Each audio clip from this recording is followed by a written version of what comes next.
ദൈവ തിരുനാമത്തിന് മഹത്വമുണ്ടാവട്ടെ. Bible reading പ്രോഗ്രാമിൽ സംബന്ധിക്കുന്ന ഏവർക്കും കർത്തൃനാമത്തിൽ സ്നേഹവന്ദനം. ഇന്ന് നമ്മൾ വായിച്ച് ധ്യാനിക്കുന്നത് കൊലോസ്യ ലേഖനം 4-ാം അധ്യായമാണ്. 4-ാം അധ്യായത്തിൻ്റെ 1-ാം വാക്യത്തിൽ യജമാന ദാസബന്ധമാണ് പൗലോസ്ലീഹ പറയുന്നത്.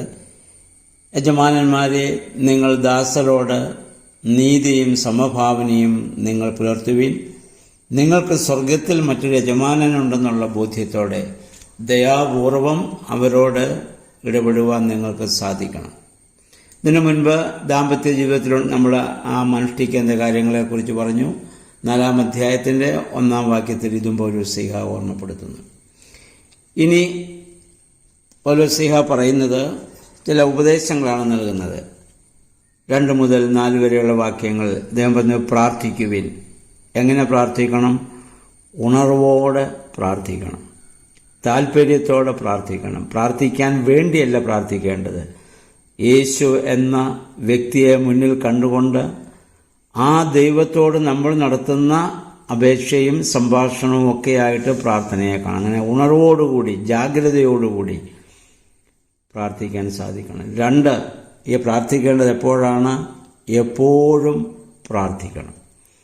ഇരിപ്പിലും കിടപ്പിലും നടപ്പിലും ഒക്കെ നമുക്ക് പ്രാർത്ഥനയുടെ ഒരു വചനമെങ്കിലും പ്രാർത്ഥിക്കാൻ സാധിക്കും. ദൈവമേ, എന്നോട് കരുണയുണ്ടാകണമേ.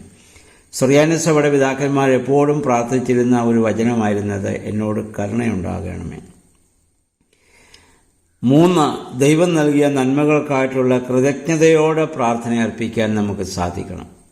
നമുക്ക് പരാതികളും പരിഭവങ്ങളും മാത്രമാണ് നമ്മൾ കൂടുതലും പറയുക. ദൈവം നടത്തിയിട്ടുള്ള വഴികളെ, ദൈവം ചെയ്തിട്ടുള്ള നന്മകളെ ഓർത്ത് ദിവസവും ദൈവത്തിന് നന്ദി, കൃതജ്ഞത രേഖപ്പെടുത്തിക്കൊണ്ട് പ്രാർത്ഥിക്കാൻ നമുക്ക് സാധിക്കണം. 4-മത് പറയുന്നു, ദൈവദാസർക്ക് വേണ്ടി അല്ലെങ്കിൽ സഭാപ്രവർത്തകർക്ക് വേണ്ടി, ദൈവനാമത്തിനു വേണ്ടി പ്രവർത്തിക്കുന്നവർക്ക് വേണ്ടി, സഭയ്ക്ക് വേണ്ടിയൊക്കെ നമ്മൾ പ്രാർത്ഥിക്കാൻ ബാധ്യസ്ഥരാണ്. ഇവിടെ നമ്മൾ മനസ്സിലാക്കണം, പൗലോസ്ലീഹായ്ക്ക് പ്രാർത്ഥിക്കാൻ അറിയാൻ മേലാഞ്ഞിട്ടല്ല മറ്റുള്ളവരുടെ പ്രാർത്ഥന ആവശ്യപ്പെടുന്നത്.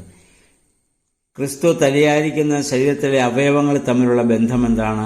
അതൊരു വലിയ ഫെലോഷിപ്പാണ്, വലിയൊരു കൂട്ടായ്മയാണ്.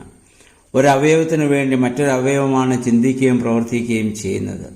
ഇതാണ് നമ്മിൽ സംഭവിക്കേണ്ടത്, സഭാ കൂട്ടായ്മയിൽ സംഭവിക്കേണ്ടത് അതാണ്. അതുകൊണ്ടാണ് പൗലോസ്ലീഹ ഇതാവശ്യപ്പെട്ടത്. അപ്രകാരം നിങ്ങൾ പ്രാർത്ഥിക്കണം.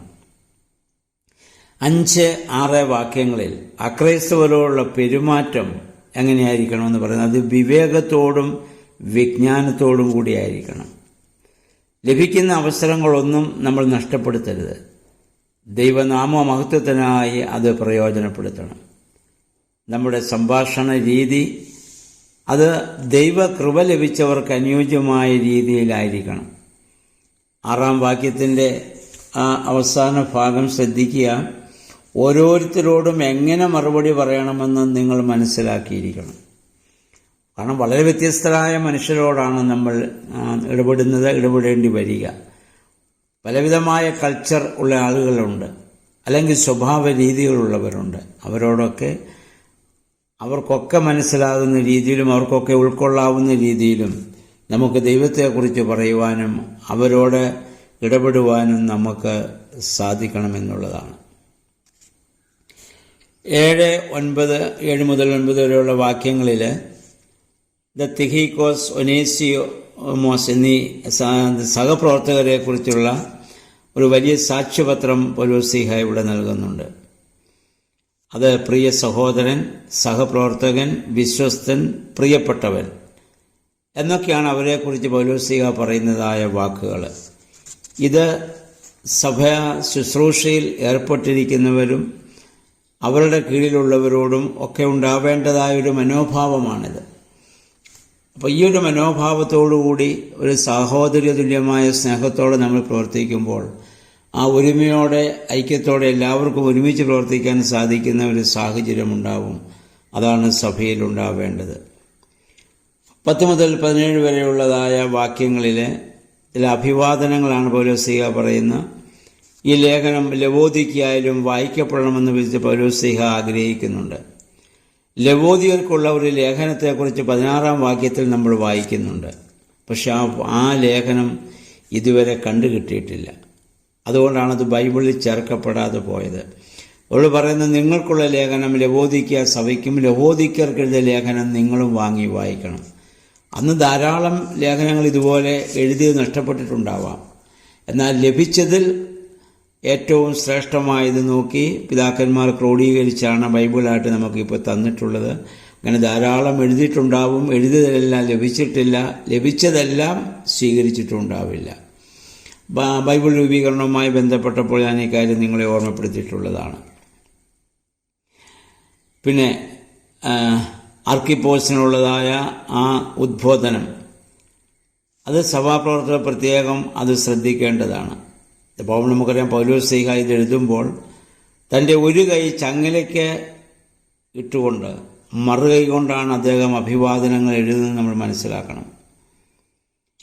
ഇതാണ് ആ കാരാഗ്രഹത്തിൻ്റെ അവസ്ഥയിൽ കിടക്കുമ്പോഴും സഭയോടുള്ള അദ്ദേഹത്തിൻ്റെ സ്നേഹം, മറ്റാളുകൾ ക്രിസ്തുവിൽ വളരേണ്ട ആവശ്യബോധം, അദ്ദേഹത്തിൻ്റെ പീഡനങ്ങളോ അദ്ദേഹം അനുഭവിക്കുന്ന കഷ്ടങ്ങളോ ദുരിതങ്ങളോ ഒന്നും അദ്ദേഹത്തിനുള്ള യാതൊരു പ്രശ്നവുമില്ല. അതെല്ലാം അദ്ദേഹം യാതൊരു പരിഭവവും കൂടാതെ സഹിച്ചുകൊണ്ട് മറ്റുള്ളവർക്ക് വേണ്ടി പ്രാർത്ഥിക്കുകയും അവർക്ക് നന്മയുണ്ടാകണമെന്ന് ആഗ്രഹിക്കുകയും അവരെ കർത്തൃനാമത്തിൽ ഉപദേശിക്കുകയും ചെയ്യുകയാണ്. ഇങ്ങനെ ഒരു സാഹചര്യം ഇന്ന് സഭാ നേതൃത്വം നൽകുന്ന ആർക്കും ഇന്ന് ഇല്ലെന്ന് നമ്മൾ ഓർക്കണം. എല്ലാവരും വളരെ രാജകീയമായി വളരെ സ്വാതന്ത്ര്യത്തോടെ എല്ലാവിധമായ സുഖസൗകര്യങ്ങൾ അനുഭവിച്ചുകൊണ്ട് തന്നെയാണ് ഇപ്പോൾ ജീവിക്കുകയും ദൈവനാമത്തിൽ എന്തെങ്കിലും പറയുന്നെങ്കിലും അങ്ങനെ ഒരു സാഹചര്യത്തിലാണ് പറയുക. പക്ഷേ പൗലോസിൻ്റെ അന്നത്തെ സാഹചര്യം ഇങ്ങനെയല്ലായിരുന്നു എന്ന് നമ്മൾ മനസ്സിലാക്കുക. അപ്പം അതുകൊണ്ടും ഏത് പ്രതിസന്ധി ഘട്ടങ്ങളിലും നമുക്ക് കർത്താവിൻ്റെ സാക്ഷികളായി തീരുവാൻ തക്കവണ്ണം നമുക്കിടയായിട്ട് തീരണം. ഇതിപ്പോൾ നമുക്കറിയാം, കാത്തിരിപ്പിൻ്റെ ദിവസങ്ങളാണ്. കാത്തിരിപ്പിൻ്റെ ദിവസങ്ങളിൽ നമുക്ക് ലഭിച്ച പരിശുദ്ധാത്മാവിനെ ഉജ്ജ്വലിപ്പിക്കേണ്ടതായ ദിവസങ്ങളാണ്, അനുഭവങ്ങളാണ്.